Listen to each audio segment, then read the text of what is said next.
I grind that biz. Hip hop on demand.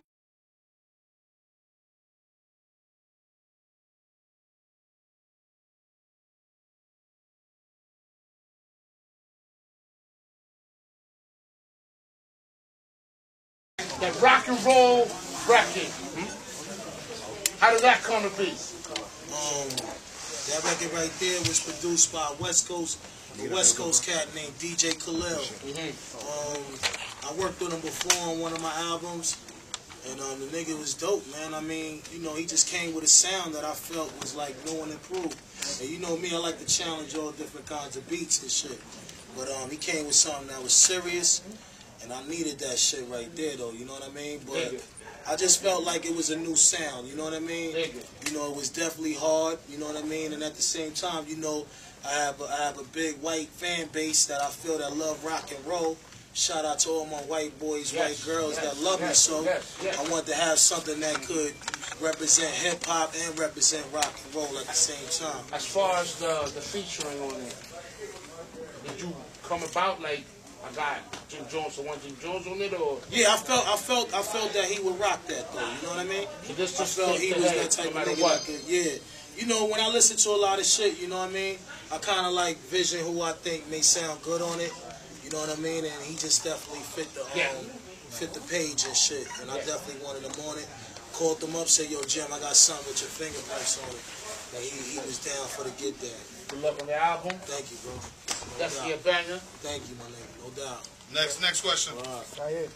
Yeah. Yo, I noticed wasn't a track from the RZA on it, but you still kept that Wu-Tang sound. How you maintain that? I mean, you know, we all been a family for so long. It's like I kind of like already know what I feel is our sound. You know what I mean? And RZA, he was busy. You know what I mean? Number one, I'm gonna keep it real with y'all. He didn't even really like the name. You know what I mean? Just the name alone kind of like made him feel like a little weight. But at the end of the day, he supported me with the project. He wished me the best. But he was doing a lot of things. So I just felt like at the end of the day, I know enough to know how to move and handle an album. And, you know, he was just there backing me up for us with the love. I didn't want him involved with it because his heart wasn't there, you know what I mean? He was doing other things, so it was like, yo, you know what? It's still all good, though, but I'm gonna move on and carry the shit. You kept that classic Wu-Tang vibe, though. You know what I mean? It's something that's still, like, now, that's, like, still relevant. Like, it's just, like, yesterday. You know what I mean? Yeah, my nigga. That's real, I mean, you know, at the end of the day, when I was dealing with these producers, I was letting them know that we got to recapture that Wu sound. So everybody was basically just really following where I wanted to go.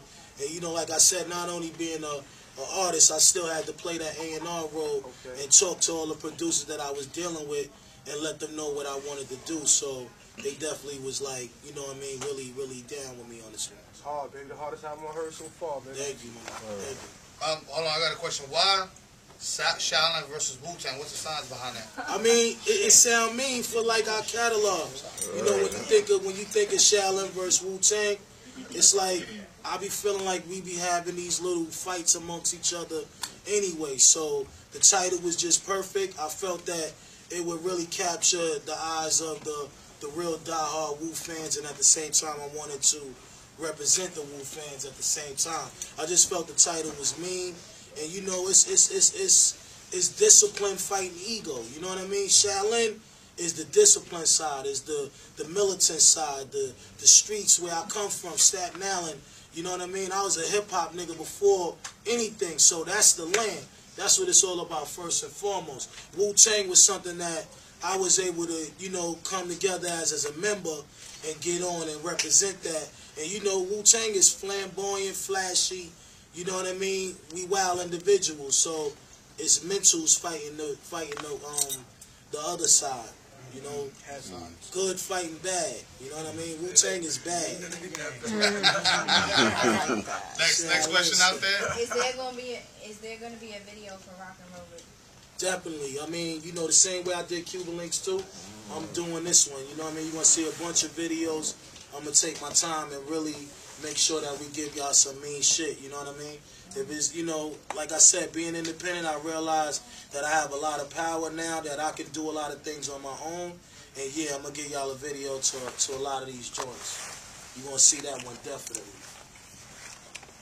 is there going to be a tour this summer? Any concerts you got going on? I stay touring, you know what I mean? It's like touring is my middle name, you know what I mean? If I ain't home chilling with the family doing that, I'm on the road, you know.